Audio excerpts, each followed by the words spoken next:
For det betyr etter mage. Ja. Er det Oda? Oda.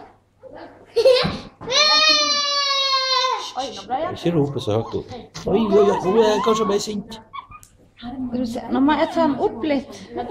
For kanskje han må rape og gulpe litt. For det har han begynt med.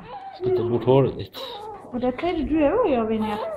Du pleide også å rape og gulpe når du drikker melk. Nei, du gjør ikke den nå, for du er så stor nå. Du er storebror. Det gjør du jo. Du gulper Jeg er litt mindre. Ja, du er litt mindre enn Sara og Oda og Patrick, men du er mye større enn Brage. Bestemor og Jeg er ikke alle dager. Nei, du er Vinja. Du skrei hele veien. Dager har himmel. Store dager har himmel. Nå stor drage på himmelen når det tordner, ja. Ja, kanskje det. Mamma, så er det mange babyer her.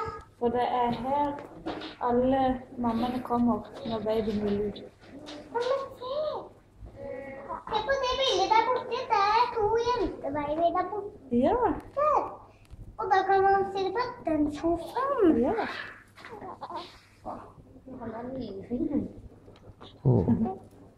Har du det store storebror? Jeg vil sitte deg igjen, pappa. Ja, klatre opp forsiktig da.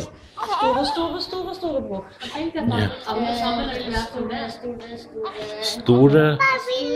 Ja. Store. Ja, Baldi er baldi. Baldi er baldi. Ja. Nei, sier mamma. Åja, du sier til mamma, ja. Jeg skal være stille. Hun har ikke vært det.